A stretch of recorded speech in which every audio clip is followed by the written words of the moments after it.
साथ साथ आप आहुति दीजिएगा।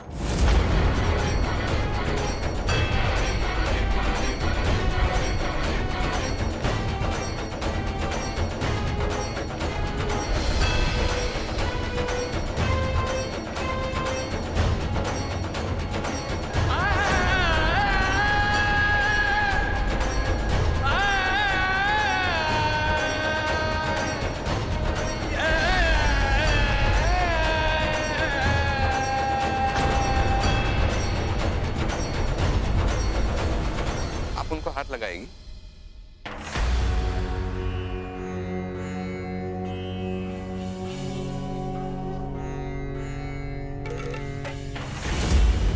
राजा ने सबको ये बताकर कि इस महल की वारिस अभी जिंदा है, एक बार फिर सिंहासन हमसे दूर कर दिया।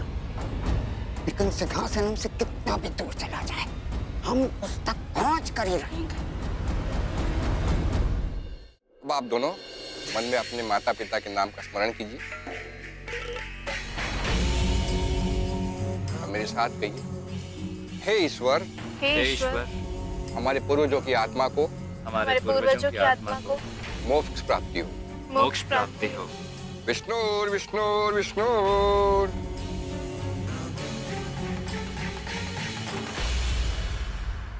रानी,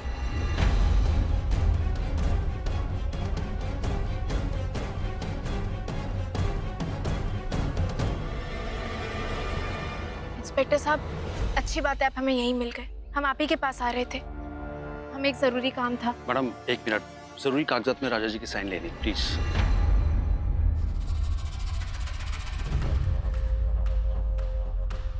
केस काफी स्ट्रांग लग रहा है। अदालत ने अगर सजा सुनाई तो आपके पिताजी को कम से कम 6-7 साल की सजा होगी। इंस्पेक्टर साहब, महाराज काल के खिलाफ केस किसने फाइल किया? आपको मालूम नहीं? आपके पति ने ना सिर्फ उनके खिलाफ एफआईआर दर्ज की है, बल्कि तहकीकात और भंडारी के कन्फेशन में भी पुलिस की मदद की है। भंडारी ने कबूल किया है कि महाराज काल ने अपने ऊपर हमले का नाटक करवाया था ताकि वो आपको चुनाव में खड़ा कर सके। आप बहुत भाग्यशाली हैं कि आपको राजवीर जी जैसे पति मिले, वरना कोई अपनी पत्नी को इंसाफ दिलाने के लिए अपने पिता के खिलाफ नहीं जाता। पापी को तो सजा मिलनी ही चाहिए, फिर जरिया चाहे कोई भी हो। Thank you.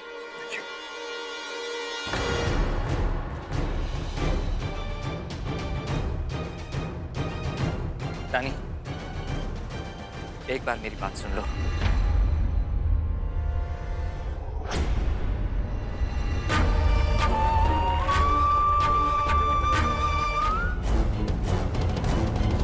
क्या इतना ही प्यार था तुम्हारा बेटा, जो इतनी जल्दी हार मान जाए? उसे प्यार नहीं कहते। अब और क्या करूं मैं दादू? माना कि मैंने गलती की थी तो माफी मांग रहा हूं ना मैं, लेकिन अगर वो जिद पर अड़ी रहेगी तो मैं क्या कर सकता हूं? अगर वो रानी है तो मैं भी राजा हूं। अब मैं उसके पीछे और नहीं भागूंगा। अगर उसे बात करनी है तो वो खुद आ जाएगी।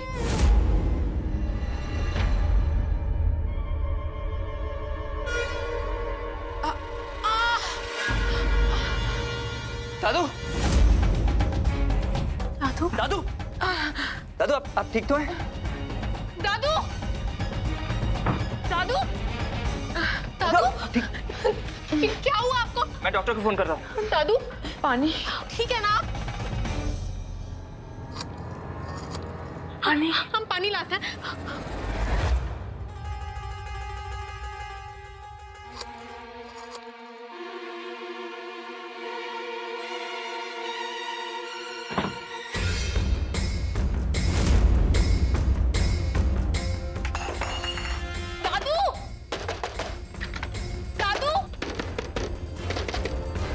दादू, अब जब तक तुम लोग बात नहीं करते, सुलह नहीं कर लेते, ये दरवाजा नहीं खुलने वाला।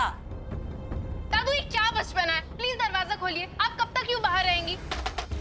रात भर, जिंदगी भर, हमें कोई फर्क नहीं पड़ता। हम रात भर यहीं रहेंगे। और हाँ, जब तक तुम दोनों में सुलह नहीं हो जाती, ये दरवाजा नहीं खुलने वाला। दादू, दादू प्लीज दरवाजा खोलिए। ये क्या बात हुई? और बेहतर यही है कि हमसे बात करने के बजाय तुम दोनों आपस में बात कर लो और सुलह कर लो। मर्दों के नाम रखने से कोई मर्द नहीं हो जाता। पहाड़ जैसे शरीर लेकर उस एक छोटी चुईया के हाथों पिट कर आ गए तुम लोग। शर्म आनी चाहिए। महाराज काल को पता चलेगा तुम में से एक को भी नहीं छोड़ेंगे। क्या कहा था हमने? राजा को रोकना है। उसे रोकने के लिए चाहे कुछ भी करना पड़े, कुछ भी। राजा, अब तक मैंने तुझे जीने की इजाजत दी थी क्योंकि तू मेरा बेटा है। मैं बाहर आऊंगा और जिस दिन मैं बाहर आ गया वो दिन तेरी जिंदगी का आखिरी दिन होगा। इसका मतलब हमारे बेटे की जिंदगी खतरे में है।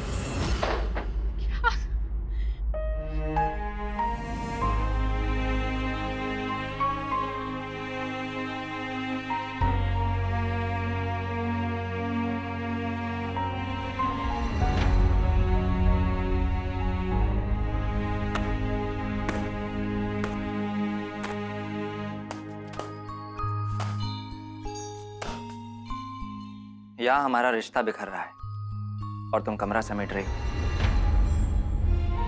अरे अगर गुस्सा आ रहा तो चीखो, चिल्लाओ, गुस्सा बाहर निकालो, कुछ तो बोलो रानी।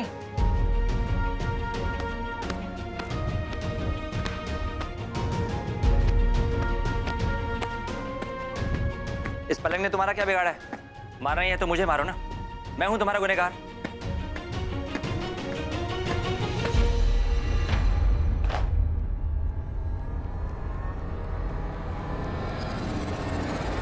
मुझे लगा था तुम बहुत बहादुर हो, जिंदगी से लड़ने की हिम्मत है तुम में, मुझे मेरी गलती की सजा देने का साहस है तुम में, पर तुम तो कायर निकली, बिल्कुल डरपोक। अरे सच से तो नजरें तक नहीं मिला पा रही हो तुम, भाग रही हो मुझसे, डरपोक, कायर कहेंगी।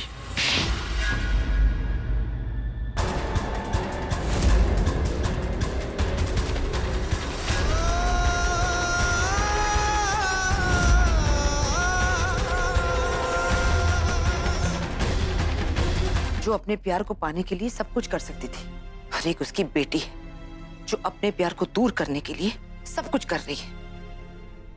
राजपूतों की जिद तब तक अच्छी लगती है जब तक उसकी कोई वजह हो। रानी, बिना वजह वो अहम बन जाती है। राजा बेटा बार बार तेरे पास आ रहा है और तू अपने अहम में बार बार उसे दूर कर रही है। याद रखना, बर्दाश्त की भी कोई हद होती है। उसकी अगर बर्दाश्त खत्म हो गई ना, तू बहुत पछताएगी। शायद हमारी परवरिश में ही कोई कमी रह गई हो जो तुझे सच्चे प्यार की पहचान नहीं सिखा पाए। राजा, राजा, राजा बेटा अभी अभी निकला है।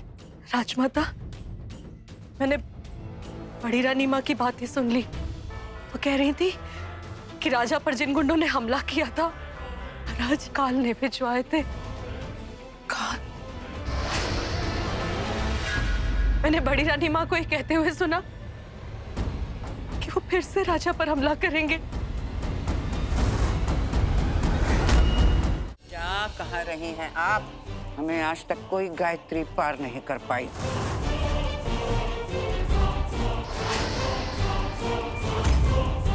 हम अपने पति को ढूंढने जा रहे हैं और अगर राजा को कुछ भी हुआ तो हम आपका वो हाल करेंगे कि आपको लगेगा उस रात हमारी माँ आपका हाथ नहीं गर्दन काट देती तो ज्यादा अच्छा होता।